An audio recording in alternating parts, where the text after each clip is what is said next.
Hi guys, my name is Madani. I'm a student of ICM and I'm going to take you on a journey into my subculture. Let's go. My name is Sven. I am also an ICM student. My partner and I have put down together a documentary based on our subculture. Hope you enjoy.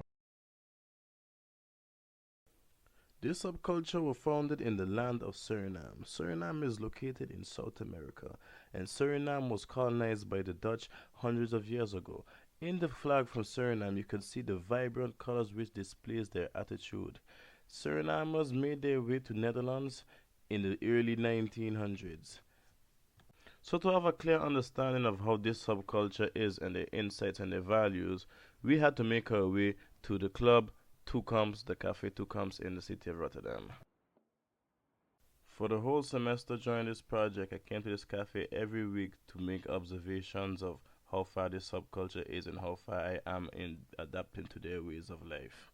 While filming this documentary, I also made observation that this subculture has no media analysis. So I decided to create my own interview and something for the media, what the media can observe and get an insight on this subculture.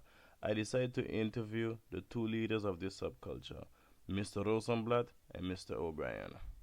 Goeiedag. Ja, wij willen u interviewen over die sportdame en uw subcultuur.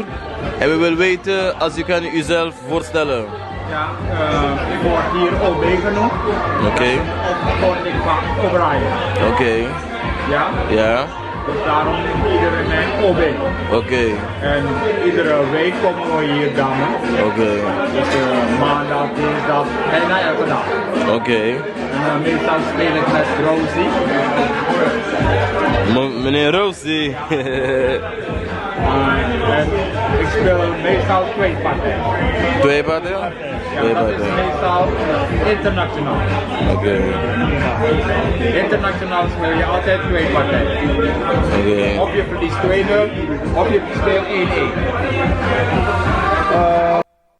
Also in this interview, we made sure to ask what makes Surinamers stand out between regular checker players and Suriname checker players. And in the interview, Mr. Obi told us that in Suriname, you are used to playing around a lot of noise, a lot of distractions and whatnot. Regular matches, you have to play based on how the environment is, where you could focus or not. And the fact that Surinamers are able to play in such inconvenient environments, this makes them stronger in the way that they focus and their sharpness in their mind in everyday life. During the interview, I also made sure to ask Mr. O'Brien about how did they start off.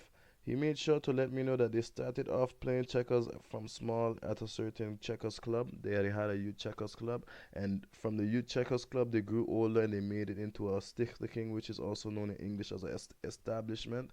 And they used to play against regular Dutch teams all over the country, but however, the Surinamers, they have their own sort of way of playing checkers, and certain rules they make and add to the game that is not played in no other checkers ruling, and that caused conflict between other checkers clubs in the city and around the country. So they decided to start playing checkers on an international and national scale level, and they just decided to play it at a recreational level at a cafe in Rotterdam in the neighborhood.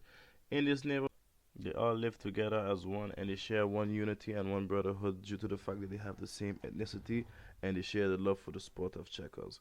This is how Mr. O'Brien proved to me that checkers for the Suriname's culture is not just a sport, but is a way of life and is a way of culture and is a way of representing yourself based on how sharp your mind might be, and you could use these life skills in everyday life. In these photos, you see me engaging with the subculture and having a great conversation, a great time, and enjoying a lot of life lessons. Also in the photos, you can also see some artifacts which are displayed by the subculture, and in the video, you'll also hear my experience. I also learned a lot about self-awareness, viewing other people's norms and values. We'll have to ask them, and I learned to read people's behaviors. I learned to like the negative parts that I had before this project, and I worked on developing those negative habits, and now I see myself now as a better communicative person. You know, I'm more open to learning more about other people and different cultures. Pause it there. Placing myself in this subculture, I learned about the negative parts I have based on my backgrounds, the negative habits I might have developed, coming into Netherlands in a separate, different environment. This subculture taught me a lot about how to be open, loving, welcoming, because yeah, at the end of the day, my partner is part of the Surinamese culture and me, I'm not part of the Surinamese culture. So for me, I had a lot to adapt to, and it taught me a lot of self-awareness and how to be aware of the feeling of others and aware of my biases and my prejudice. So yeah, this project taught me a lot, and I will miss intercultural communication because I love that class. And I loved working with my partner, Sven Solomon. Shout out to you, Sven. Boom. Shout out to all the teachers. And this was our documentary, Intercultural Communication, the Subculture, Surinamese Checkers.